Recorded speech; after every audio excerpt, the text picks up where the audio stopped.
We're here today to take part in Courts of the Future Symposium, which we are working in partnership with Strathmore University, Access Partnership, and CaseLines. And the idea is really for all of us to be able to sit together to discuss some of the bigger issues and challenges that we are facing in the judicial systems today, but more particularly to see how digital transformation can help address some of those challenges. Most people selling fruits on the street, hopefully, are never going to be engaged with either the criminal or the civil justice system. But what they see is the strengthening of the rule of law, the consistency of society, the elimination of corruption over time, and that makes their lives easier. And courtrooms in the justice sector is an area where we haven't seen robust penetration of technology in many places. Everything that we were speaking about today, I've seen it firsthand in terms of delay, in terms of case backlog, in terms of unnecessary impediments to delivery of justice. The delays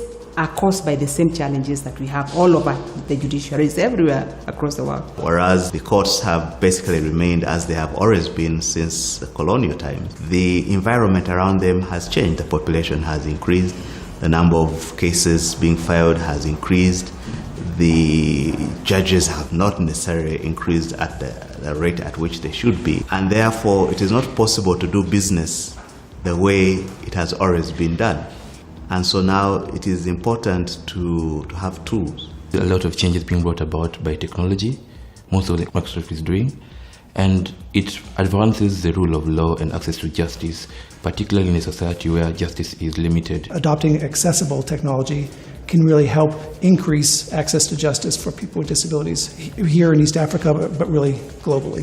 Digitization is a means to the upholding of the rule of law and the dispensing of justice. It requires judges who are ethical and who are independent and impartial. It also requires lawyers who are, again, ethical and who are diligent in order for it to be a success. I see a lot of potential in the innovation and different way of thinking about problem solving that bringing this new platform to bear on some more traditional ways of doing business within the judicial sector in which the users of the justice system are looking to be served. The world is almost becoming like a global village where business and investment is now so global, so the collaboration between commercial courts would be great, I think, for the future. Technology has to work for us. So they're kind of the most interesting parts about it is the design to make sure that the system works for everybody and consulting to feed into that what those ideas are. Let me thank Strathmore Law School, Microsoft,